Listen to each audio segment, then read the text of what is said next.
Two prosecutors from the International Criminal Court, ICC, continue to lead the investigation into alleged crimes against humanity committed during the administration of former Philippine President Rodrigo Roa Duterte, FPRRD. Despite various legal and political challenges, the ICC has affirmed the sustained involvement of its key prosecutors in the case.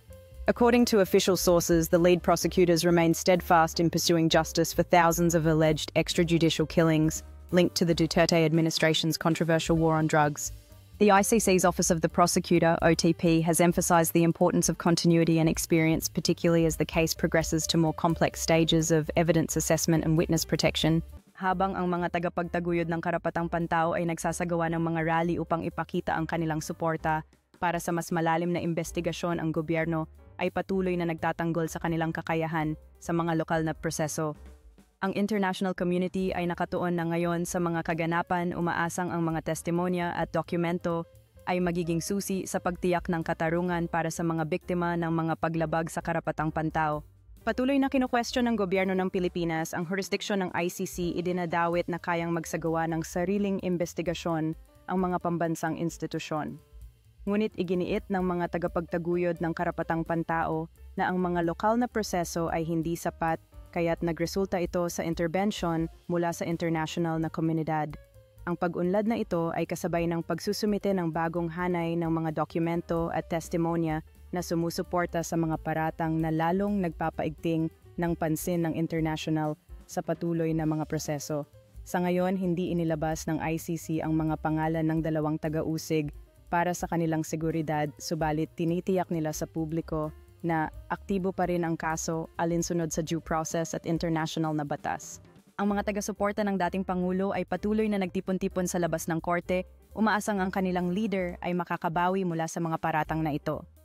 Sa likod ng mga pader ng hukuman, ang mga abogado ni Duterte ay abala sa pagbuo ng kanilang depensa, nagiging mas determinado sa harap ng mga bagong hamon na dulot ng mga ebidensya. Habang lumalalim ang mga legal na laban ang bansang Pilipinas, ay tila nahahati bawat bahagi ay may kanya-kanyang pananaw ukol sa hinaharap ng kanilang dating Pangulo.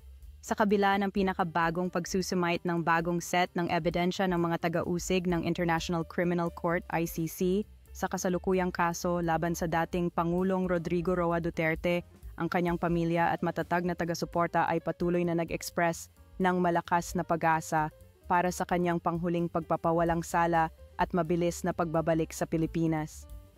Ang dating Pangulo na nahaharap sa mga paratang na may kaugnayan sa umano'y mga krimen laban sa sangkatauhan sa panahon ng kontrobersyal niyang kampanya kontra droga ay nananatiling nasa ilalim ng international na pagsisiyasat. Kamakailan lang pinalakas ng ICC ang kanilang kaso sa pamamagitan ng paghahain ng karagdagang ebidensya na nagbigay diin sa labanan sa batas. Nevertheless, the Duterte family has maintained a firm stance of confidence in the former leader's innocence. Our family longs for his return.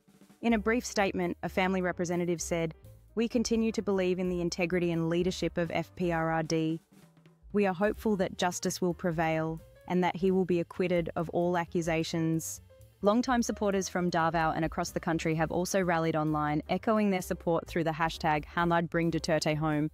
Public gatherings and prayer vigils have reportedly been organised in parts of Mindanao.